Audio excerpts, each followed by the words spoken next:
Shalom les aigles. Nous sommes encore ensemble aujourd'hui pour une série d'enseignements et nous allons un peu nous incliner dans la prière. Nous prions.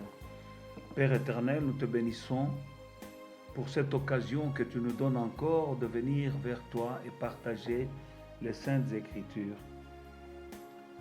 Seigneur, oint chacun d'entre nous de ton Esprit Saint, afin que tout ceci soit oint et que ça puisse produire des fruits dignes du royaume.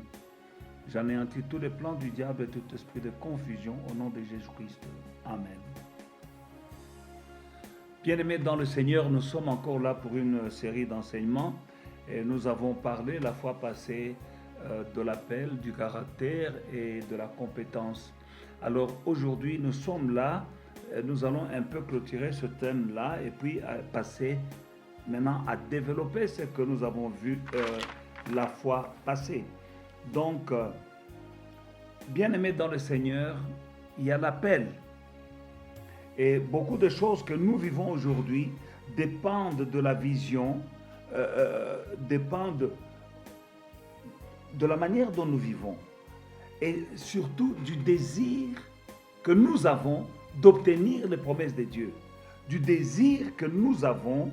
Quel désir intense, comme Jacob avait un désir intense. Donc, ce que nous vivons aujourd'hui dépend beaucoup, en grande partie, du désir. C'est-à-dire le désir que nous avons. Écoutez, notre Dieu nous dit, fais de l'Éternel tes délices, il te donnera ce que ton cœur désire. Donc, il faut désirer quelque chose. Qu'est-ce que tu désires en tant qu'enfant de Dieu ? Qu'est-ce que tu désires en tant que servante ou serviteur de Dieu? Tu dois désirer de bonnes choses. Tu dois désirer l'excellence. Tu dois désirer servir ton Dieu le mieux que tu peux. Et atteindre ta destinée dans ton appel. Et bien courir et terminer bien sa course. Donc, si tu n'as pas de désir dans ton cœur, Dieu va te donner quoi? Parce qu'il dit, fais de l'Éternel tes délices, il te donnera ce que ton cœur désire. Nous avons vu la vie de Jacob qui désirait tellement exceller, qui désirait être le leader, qui désirait être la tête et non la queue. Bien sûr, il a utilisé parfois des méthodes qui ne sont pas très orthodoxes, mais bien aimé dans le Seigneur, ce que je vais souligner ici, c'est le désir ardent qu'il avait. Alors, si toi tu es là, tu as déjà reçu l'appel, maintenant dans cet appel que tu as reçu, il faut avoir le désir de réussir dans ton appel, de réussir dans la vie. Et dans la parole de Dieu, toutes les clés nous sont données pour réussir et pour exceller. Quand nous regardons dans le livre d'Ésaïe, chapitre 55, au verset 1, la Bible dit, venez vous tous qui avez soif, venez aux eaux, même celui qui n'a pas d'argent. Venez acheter du vin, du lait, sans argent, sans rien à payer. Donc, nous voyons, Dieu nous appelle, mais il dit, venez vous qui avez soif.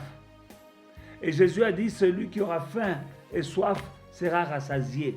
Donc, bien-aimé dans le Seigneur, ce que Dieu cherche à combler, c'est notre soif.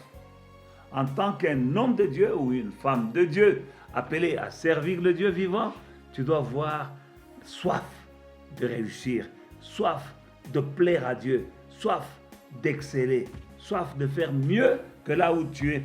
Avec Dieu, tout est possible. Et quand nous allons dans le livre de Luc chapitre 16, dans ce livre de Luc chapitre 16, nous voyons là une parabole à partir du verset 1 jusqu'au verset 6. Luc au chapitre 16, à partir du verset 1. Nous lisons la parole de Dieu. Jésus dit aussi à ses disciples, un homme riche avait un économe qui lui fut dénoncé comme dissipant ses biens. Il l'appela et lui dit, qu'est-ce que j'entends dire de toi? Rends compte de ton administration, car tu ne pourras plus administrer mes biens. L'économe dit en lui-même, que ferai-je puisque mon maître m'ôte l'administration de ses biens? Travailler la terre, je ne le puis. Mendier, j'en ai honte. Je sais ce que je ferai pour qu'il y ait des gens qui me reçoivent dans leur maison quand je serai destitué de mon emploi. Et faisant venir chacun de ses débiteurs, des débiteurs de son maître, il dit au premier, combien dois-tu à mon maître? 100 mesures d'huile, répondit-il. Et il lui dit, prends ton billet, assieds-toi, vite et écris 50. Et il dit ensuite à un autre, et toi, combien dois-tu? 100 mesures de blé, répondit-il.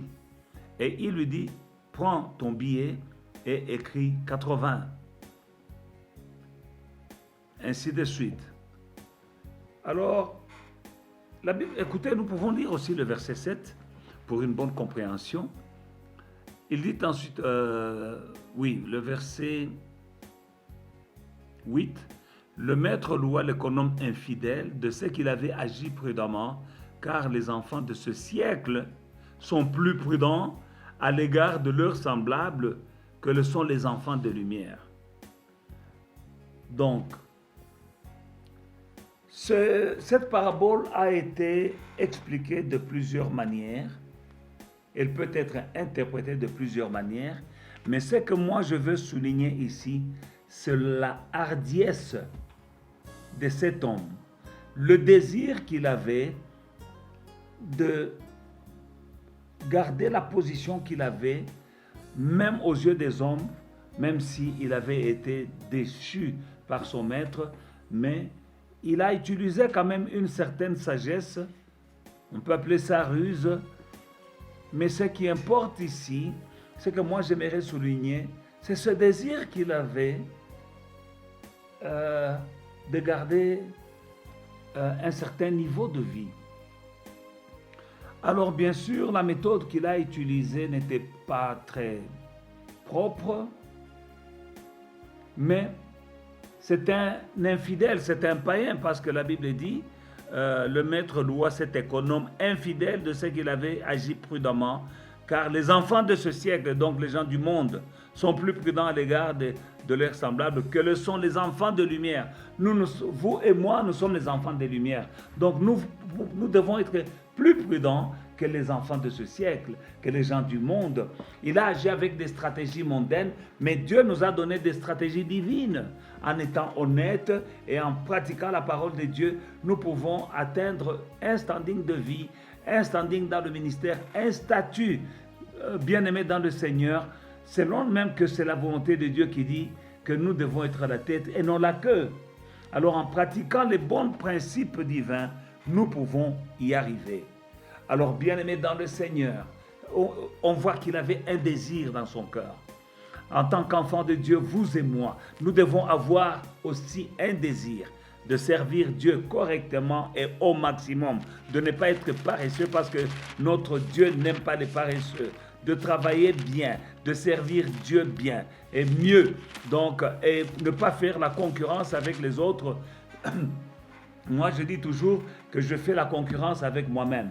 C'est-à-dire quoi? Je vais faire mieux que moi-même. Donc, je sais comment j'ai travaillé l'année passée. Cette année, je fais la concurrence avec l'apôtre Mike de l'année passée. Je veux que l'apôtre Mike de cette année fasse un meilleur travail que l'apôtre Mike de l'année passée. Et ça ne se limite pas aux années, et donc au jour le jour, comme nous avons vu dans le chapitre passé, que nous devons revisiter notre leadership.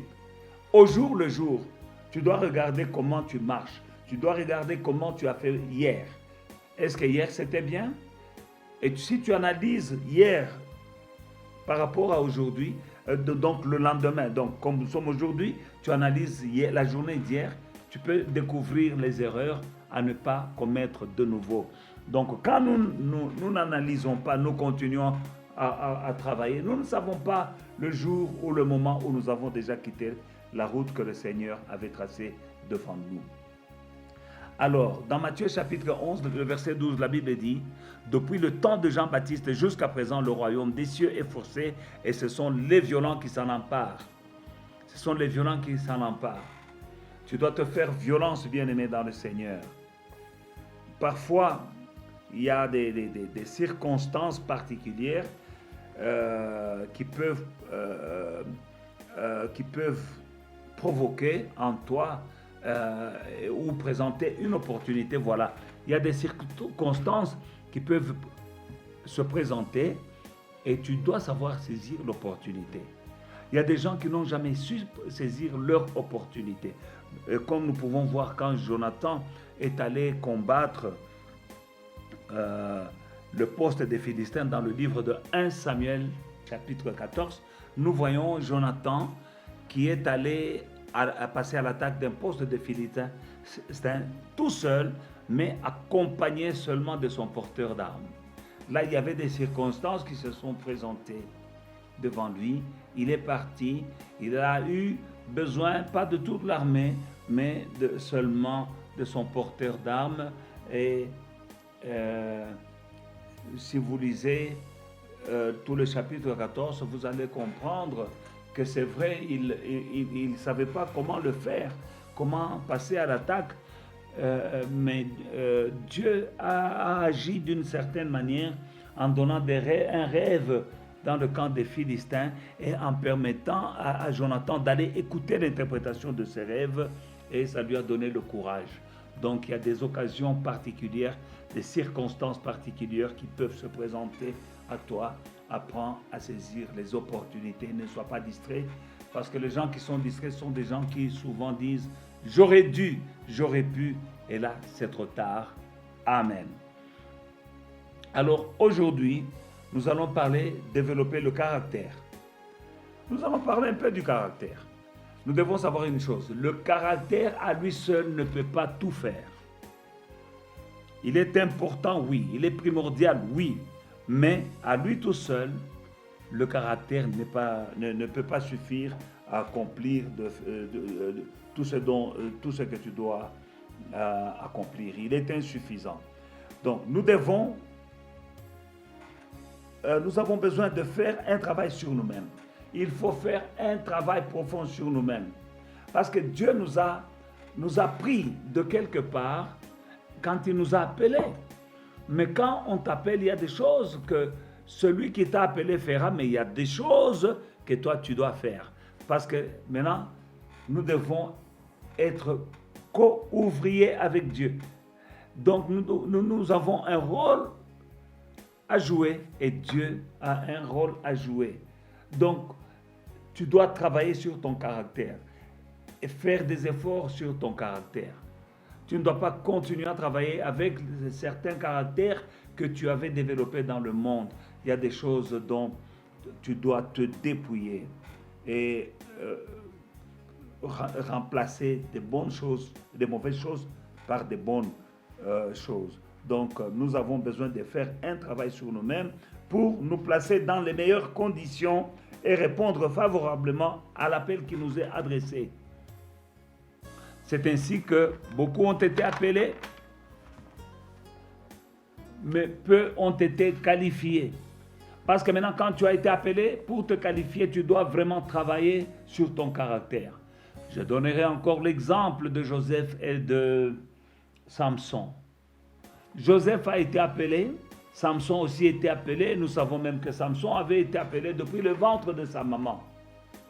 Et Dieu avait une grande destinée pour lui. Joseph a travaillé sur son caractère. Il avait développé un caractère. Il était serviable. Ses frères ne l'aimaient pas, mais il était parmi ses frères. Lui n'a pas retourné le mal pour le mal ou la haine ou rien de pareil.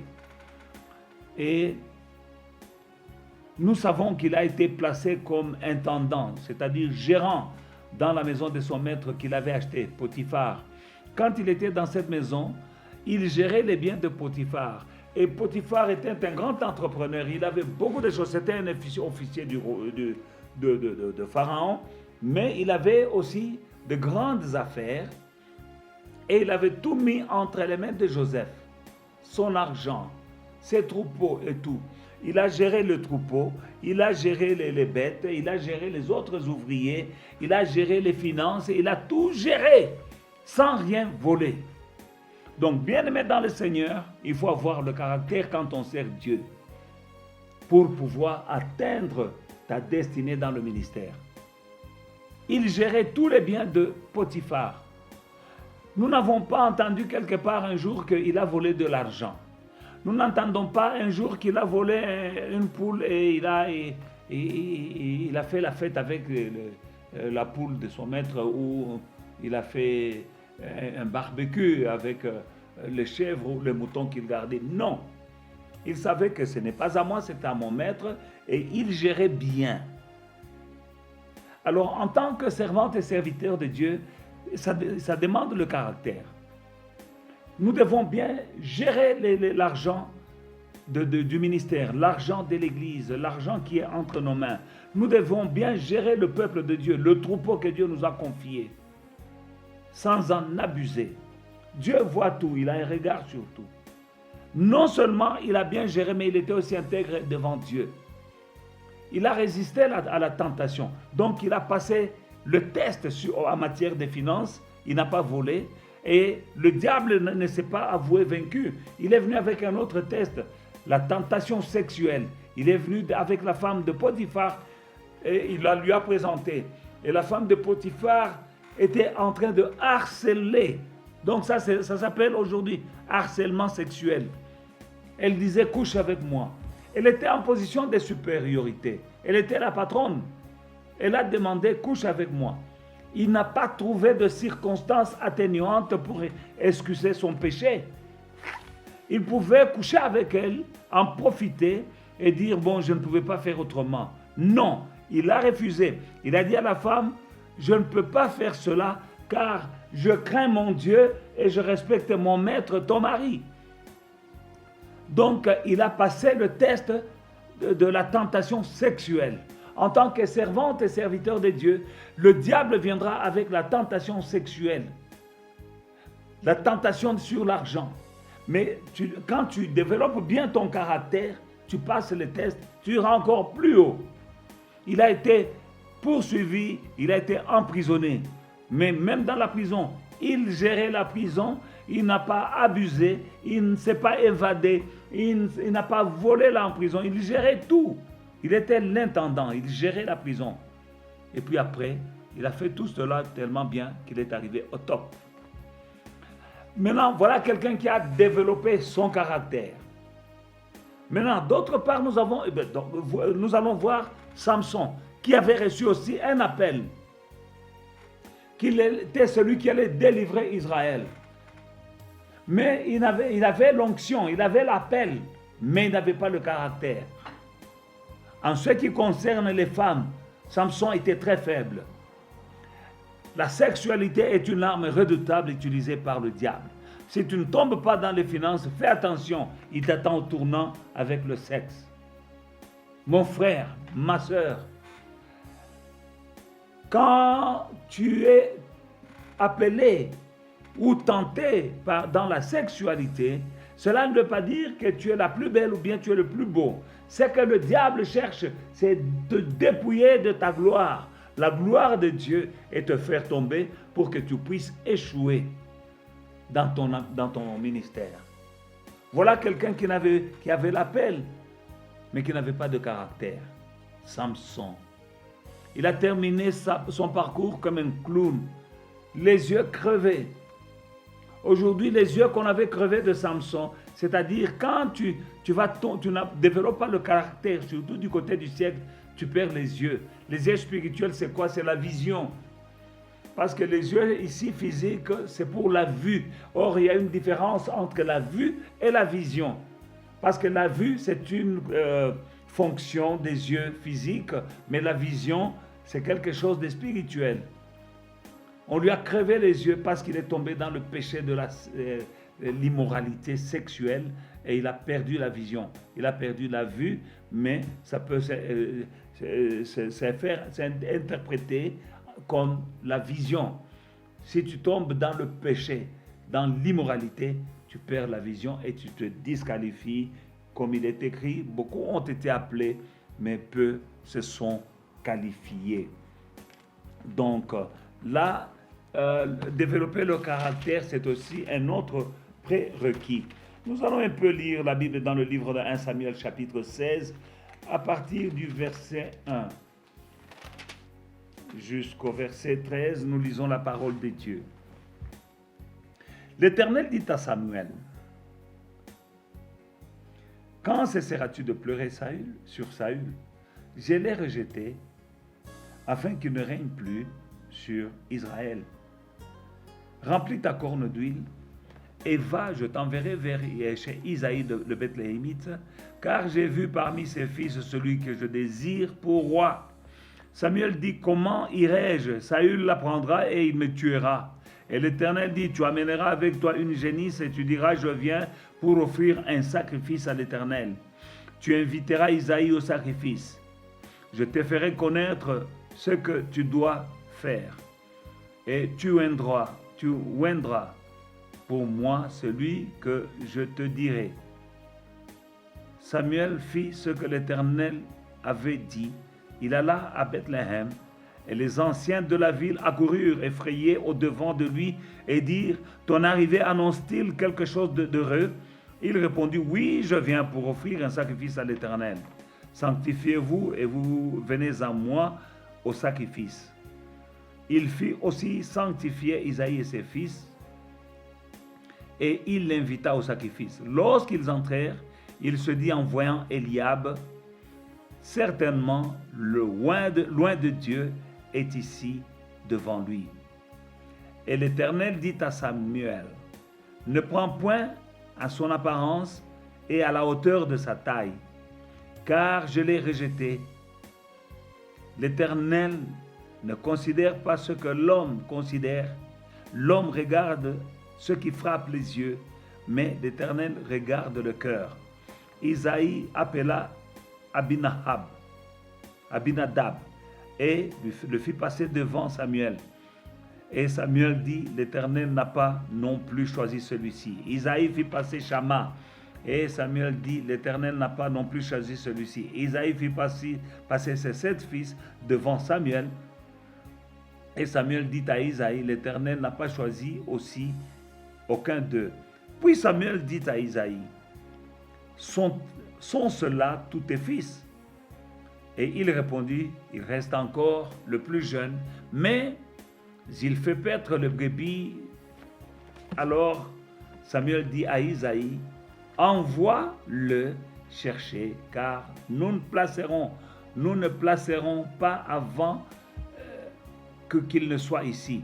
Isaïe l'envoyait chercher. Or, il était blond, avec des yeux, de beaux yeux, et une belle figure. L'Éternel dit à Samuel: lève-toi, oins-le, car c'est lui.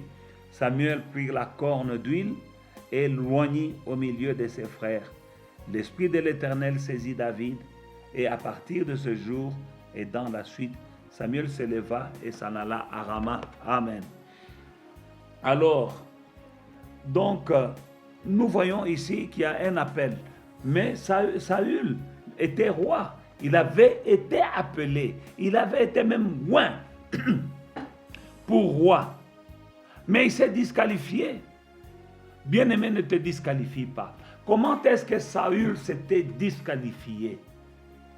Il avait reçu l'ordre du Seigneur et il a désobéi à l'ordre du Seigneur et il s'est disqualifié. Et Dieu a choisi un autre. Et quand Dieu t'a choisi, mon frère, ma soeur, partout où tu seras, Dieu te voit.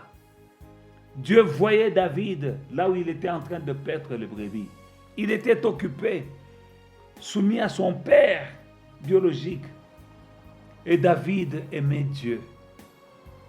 Quand il était en train de paître les brebis de son père, c'est quand il disait: l'Éternel est mon berger, je ne manquerai de rien. Et Dieu qui voit tout, Dieu qui entend tout, entendait quelqu'un qui était en pleine brousse en train de dire: l'Éternel est mon berger, je ne manquerai de rien. Il me conduit près des eaux de verts pâturages, dans des verts pâturages et auprès des eaux paisibles.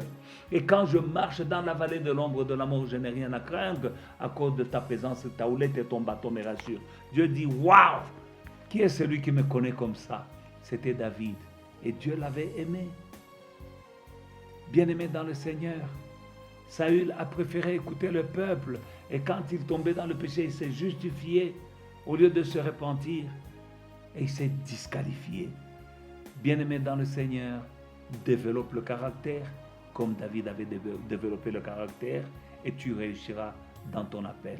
Shalom, que Dieu vous bénisse.